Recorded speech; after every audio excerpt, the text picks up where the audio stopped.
Proposal जो checkup का नाटक है, कई जगह मैरिज प्रपोजल नाम से भी लिखा हुआ है, कई जगह प्रपोजल लिखा हुआ है, ये आपने शायद देखा हो। और मैंने तो नाटक पढ़ा और सुना भी, जो आपने नाट्य रूपांतरण मुझे भेजा। तो उस दिन भी जो हमारी बात हुई थी कि ऊपरी सतह पर तो इसको देखते हुए लगता है कि ये एक कॉमेडी प्ले है, या किसी एक स्थिति का हास्य बोध पैदा करवाया जा रहा है हमारे सामने, स्थितियाँ ऐसे नाटकीय बनवा के। लेकिन भीतरी पर्थों में कुछ दूसरे गहरे अर्थ भी निकलते हैं इससे। हाँ, जैसे एक प्रहसन की तो बात मैंने की थी आपसे कि भाई प्रहसन जैसा कुछ लगता है कि भाई प्रहसन है एक तरह का।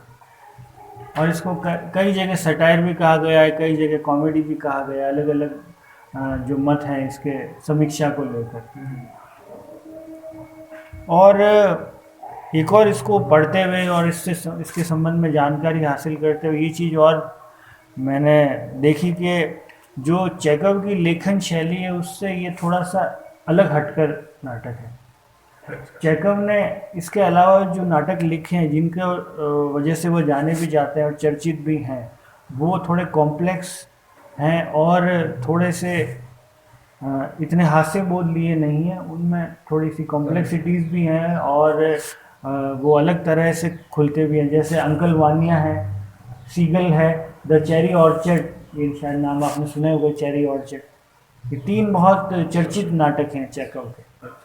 हाँ, तो वो वहाँ पर एक अलग तरह के चेकव हमारे सामने, और यहाँ पर एक हल्के फुल्के अंदाज में कुछ बात कहने की कोशिश की गई। और जबकि इतना उनके मुकाबले इतना पॉपुलर चर्चित नहीं है जितने वो पॉपुलर है। अंकल वानिया का उल्लेख तो वहाँ भी आया है, अगर आपको याद होगा तो, ड्राइव माई कार। अच्छा, आपने वो नहीं देखी? उसमें भी इसका उल्लेख आता है। ड्राइव माई कार, जापानी ड्राइव माई कार फिल्म में आता है इसका उल्लेख। ड्राइव माई कार कहानी तो मैंने पढ़ी थी, मुराकामी वाली। फिर वो फिल्म में वो अंकल वानिया की नाटक की रिहर्सल करता है, जो नायक है हमारा, जो मुराकामी की शॉर्ट स्टोरी पर आधारित है। ये पहले भी शायद हमारी बात हुई थी इस संदर्भ में। तो एक तरह से तो ये ऐसा लग रहा है कि वो एक शादी का प्रस्ताव रखने के लिए आया है चोबोकोव के पास। चोबोकोव और वो दोनों ही संपन्न परिवार से हैं और दोनों ही बहुत बड़े क्या कहना चाहिए, फार्म हाउस के मालिक कह दो, या बहुत बड़ी एकड़ ज़मीन है और खेती होती है, वहाँ के मालिक हैं दोनों अपनी अपनी तरह से।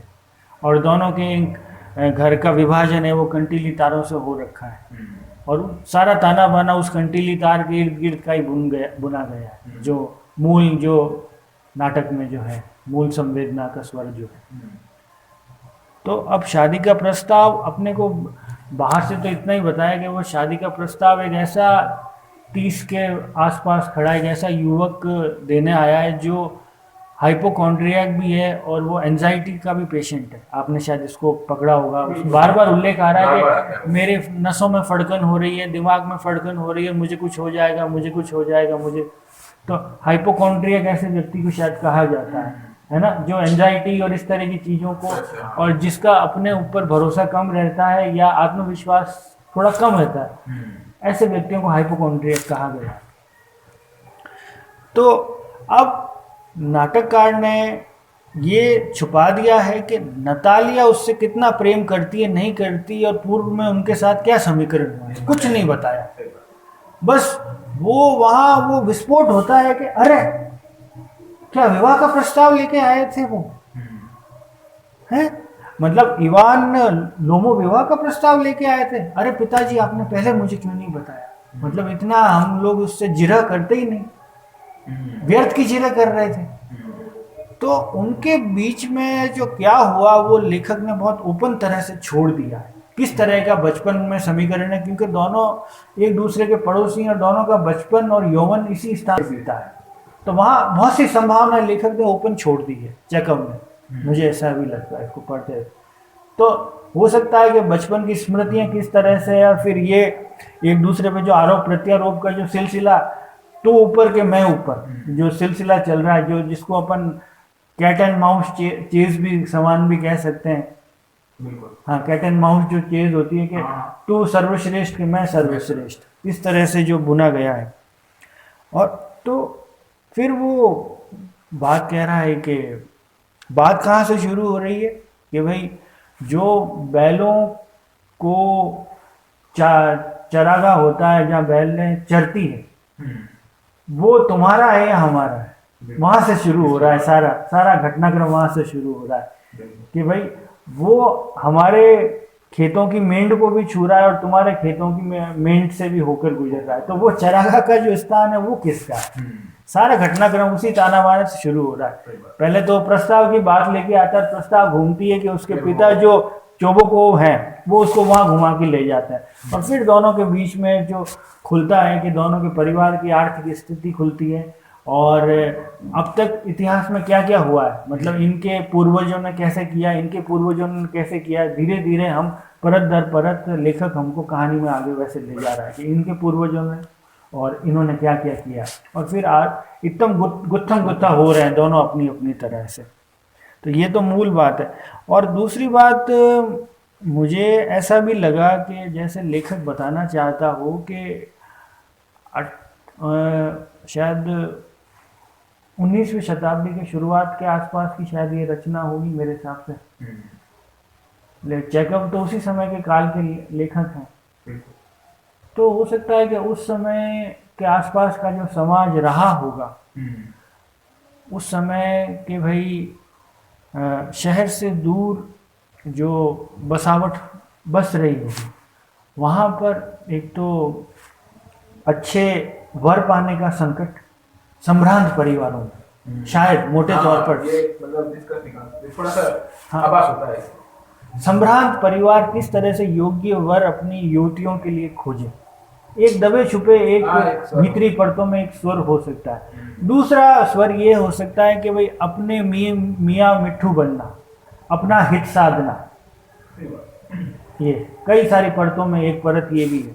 और फिर के कई बार ऐसा होता है कि हम किसी को एक सब्ज बाग दिखा देते हैं, या ऐसा एक आभा मंडल उसके सामने प्रस्तुत कर देते हैं जिसको हम हेलोसिनेशन जैसी अवस्था भी कहते हैं, सम्मोहन की अवस्था, कि भाई उसको यकीन दिला देंगे, तू यकीन कर कि ये चीज़ ऐसी ही है, वो तेरी जो कल्पना में वो सही नहीं है, सही चित्र ये है।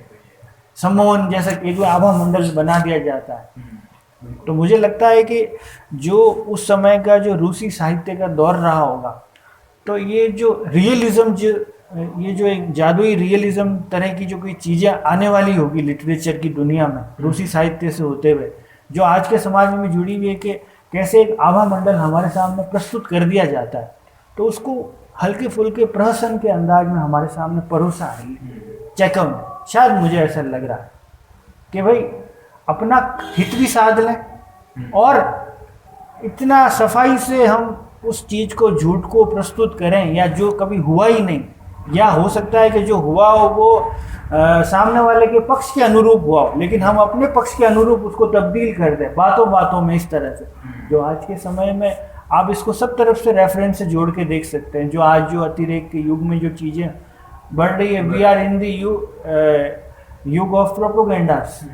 आज हम जो प्रोपोगेंडा के युग में जो जी रहे हैं यहाँ पर, तो मुझे ऐसा लग रहा है कि कहीं ना कहीं इसको जोड़ा जा सकता है। फिर ये एक वन एक्ट फार्स स्ट्रक्चर वाला नाटक है, वन एक्ट फार्स कहा जाता है, जो मतलब घटना का सारा घटनाक्रम है नाटक में एक स्थान पर ही हो रहा है और कहीं नहीं, सिर्फ वन एक्ट फार्स। ऐसे नाटकों को कहा जाता है फार्स, मतलब funny play full of ridiculous situations. Farce जो शब्द है, funny act full of ridiculous, मतलब ऊट पटांग भरी जो नाटकीय अवस्थाएं और स्थितियां जो इसमें उत्पन्न की जा रही है, फार्स। और वन एक्ट यानी कि एक एक्ट ही, दूसरा एक्ट तो है ही नहीं इसके अंदर, सिर्फ वो आया है, पापा बुलाओ, वापस वही उसी स्थान पर, और उसके घर के अंदर की बसावट भी हमें नहीं पता है, सिर्फ वो आया है और कोट पहन के आया, सोफा लगा हुआ है, पानी पीने, प्यास लगी है, पानी पियोगे, और फिर वो बात संवाद शुरू करते हैं। वो भी किस अवस्था में आ रही है वो भी नहीं पता है। नतालिया भी अंदर एंटर करने के बाद ही हमें पता चला है कि उसकी बेटी नतालिया आ गई है, और वो क्या करते हुए आ रहे ये भी कुछ लेखक ने नहीं बताया। सिर्फ एक मान लीजिए बस इतना एक सेटअप है, हल्का सा छोटा सा एक आयतन वाला सेटअप है, उसमें वन एक्ट ये पूरा खेला जा रहा है जो मुझे हुआ। अब आपके जो बिंदु किरदार है, तो चार ही है भाई, चार किरदार, तीन किरदार ही है, तीन ही है, चार तो है नहीं, उसकी माँ भी नहीं है उसकी लड़की की। हाँ, तो जो मुझे जो महसूस हुआ इसको पढ़ के, ये मैंने जो नहीं बताया। देखो इसमें हाँ, और कुछ आपको पॉइंट बोल दो। आगे आप कुछ बता दो फिर। मतलब एक हिसाब से प्रश्न तो है, और चेखव की कहानियां, मतलब मैंने ना एक दूरदर्शन पे इसकी एक आती है, दूरदर्शन ने बहुत अच्छा काम किया था इस पे, उस समय में 6-7 कहानियों को इन्होंने एक नाटक बनाया चेखव की। उस कहानियों को मैंने कुछ पढ़ा और कुछ मैंने कथावली की कहानी पढ़ी, तो वास्तव में ये चेखव जो है वो अपने समय की यथार्थ जो स्थिति है, जो विरोधाभासों से भरी हुई है, उसको बहुत ही करीने से मतलब ये रखते हैं। और उसमें व्यंग भी होता है, भले वो बताते नहीं है, कई उसको गलत नहीं बताते हैं, लेकिन वो आपको हंसी आएगी उसमें। जैसे इसमें देखो आप, इसमें सीधा सीधा लगता है कि वो रिश्ते के लिए आया है, ठीक है, और वो बात करना चाहता है, वो उसकी उसकी शारीरिक स्थिति अच्छी नहीं है, लेकिन भी वो प्रस्ताव रखता है, शादी का प्रस्ताव रखता है, शीर्षक भी है, और उसका पिता खुद होता है कि भाई ये अच्छा प्रस्ताव लेके आया। फिर उन बेटी आती है, बेटी से बात करता है। अब आप देखिए कि वो लड़का जो है, यहाँ दोनों जगह की स्थिति बताई, वो लड़का भी है ना ये बात भूल जाता है कि मैं यहाँ शादी का प्रस्ताव लेके आया हूँ, और मेरी संपत्ति इसकी संपत्ति, क्या फर्क पड़ता है, आखिर में होनी तो हमारी है, किस बात का विवाद, ये उसमें विवेक नहीं, मतलब वो नहीं जागृत होता है, और वो व्यक्ति धन संपदा की बातें शुरू करता है, और विवाद बढ़ते बढ़ते वो लड़की एक बार उसको भागने पर वो चला भी जाता है वहां, फिर वापस बुलाता है, फिर वही स्थिति होती है। यानी आप ये सोचिए कि ये पहला तो ये दिखाया जाता है कि व्यक्ति जो भौतिक जो लालसाओं में इतना गहराई से बंधा हुआ है, थोड़ा देर इसका हो सकता है कि मैं अलग ढंग से तो कह रहा हूँ, हाँ, लेकिन वो उसके बावजूद भी वो है ना रिश्ते, प्रेम और उसको नहीं समझ पा रहा है। आप मेरी बात समझ रहे हो? यानी उसने प्रस्ताव तो रखा, लेकिन वो ये भूल जाता है कि अगर मुझे वास्तव में उस लड़की से प्रेम है तो मैं ये कैसी बातें कर रहा हूँ। तो ये भी अब सीधा हम जोड़ सकते हैं कि जो आज कंज्यूमरिस्टिक सोसाइटी का जो मॉडल हमारे सामने खड़ा हो गया, हो सकता है उसकी शुरुआती बिंदु 18वीं और 19वीं शताब्दी के शुरुआत में कहीं ना कहीं ऐसे रहे। वही औद्योगिक समाज का निर्माण हुआ ना, जैसे औद्योगिक क्रांति हुई, रेनेसां के बाद में जो एक समाज की जो गठन सोसाइटी हुई, उसके बाद से आप देखोगे तो वहाँ पे जमीन का, धन संपदा का, रिश्तों पर, समाज पर महत्व बढ़ता चला गया, और ऐसा हो भी रहा है। मतलब उस कहानी में भी आप देखोगे तो कितना महत्व हो जाता है जमीन के टुकड़े का, कि वो उन सारी बातों को भूल जाते हैं। लेकिन एक सबसे बड़ी बात और एक और चीज भी थी, वो उसका जो आप ये नोट करना कि जब वो है ना यूँ, मतलब उसके खटखाता है, उसको चक्कर जैसे आते हैं, तो उसकी लड़की और उसकी बाप उसका मजाक भी उड़ाते हैं एक बार, और मतलब है ना उनके अंदर कोई संवेदनशीलता नहीं है,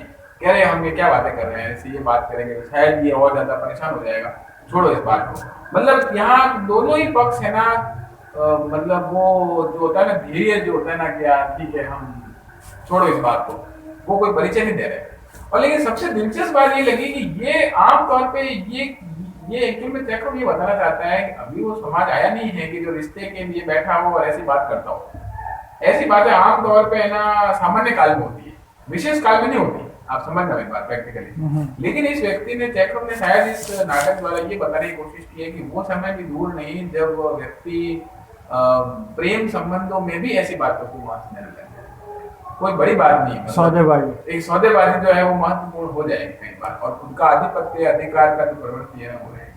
यद्यपि उसमें एक दो और किस्से भी आते हैं जो मुझे थोड़ी रुचिकर लगे, जैसे वो किस्सा वो कहता है कि मेरे दादा के, मैंने तुम्हारी चाची को ये दिए थे कि मतलब किराए के लिए दी थी, चरवा कुछ संभालने के लिए दी थी, और तुम्हारी छोटी दादी भाग गई थी कारीगर के साथ। तो वो भी वो उसका उल्लेख करता है। तो वो कहीं ना कहीं वो बताना चाहता है कि कैसे एक दूसरे को लांछन लगाने की जब स्थिति आती है तो लोग एक दूसरे के व्यक्तिगत। और फिर आप देखो कि इसका आगे जो लेखक ले जा रहा है हमको कि भाई कुत्ते की जो तुलना हो रही है ना, तुम्हारा कुत्ता श्रेष्ठ है, हमारा कुत्ता, तुम्हारा बैकर श्रेष्ठ के मेरा ट्रैगर श्रेष्ठ।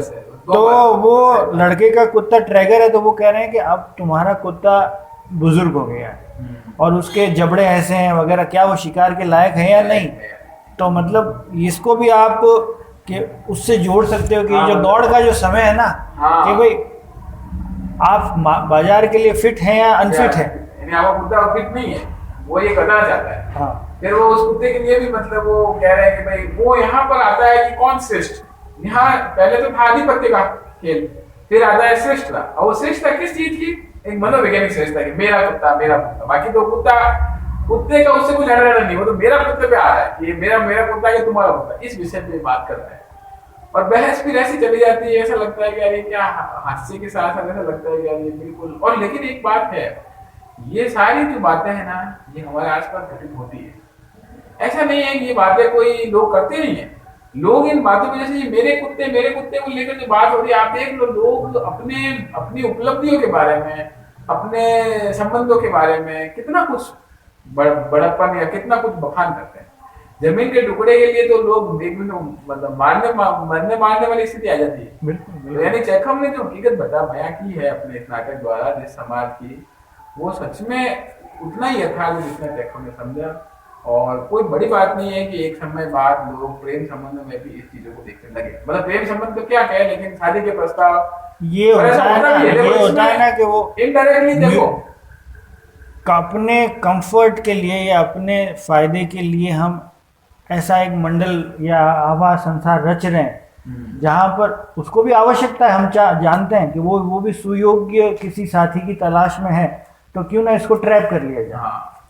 हाँ तो वो है ये सब ट्रैप करने वाले। और ये भारत में भी जैसे दहेज प्रथा ये सब है, तो आप देखोगे तो भारत में तो एक सिस्टम है ही है, विवाह के संबंधों का आधार धन होता है। मतलब वो धन के आधार पर देखा जाता है कौन कितना माल देगा।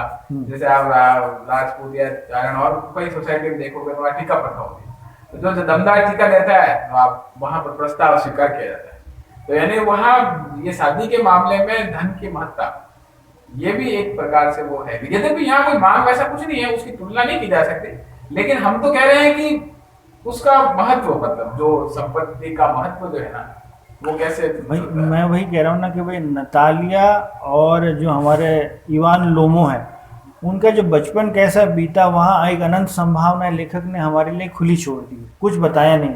तो अब हम वहाँ बहुत कुछ चीज़ों को जोड़ सकते हैं कि भाई क्या पता उनमें वाकई में मित्रता जैसा कुछ था, या जो प्रेम तक जाने जैसी कोई चीज़ थी, या वहीं से वो एक छवि गढ़ रही थी नतालिया कि भाई मुझे जीवन में साथी नहीं मिला तो मैं अंत में लोमो जैसे ही कोई किसी को चुनूंगा। मेरे को वो सेकंड वाली ज्यादा लग रही। हाँ वो सेकंड जो ऑप्शन है ना, हाँ वो ठीक लग रहा है, क्योंकि अगर वास्तव में इनके बीच कोई पुराना प्रेम संबंध होता तो मुझे नहीं लगता कि घटना इस ढंग से आगे बढ़ती। तो थोड़ा क्योंकि वहां देखो कि पापा क्या ये मर गया?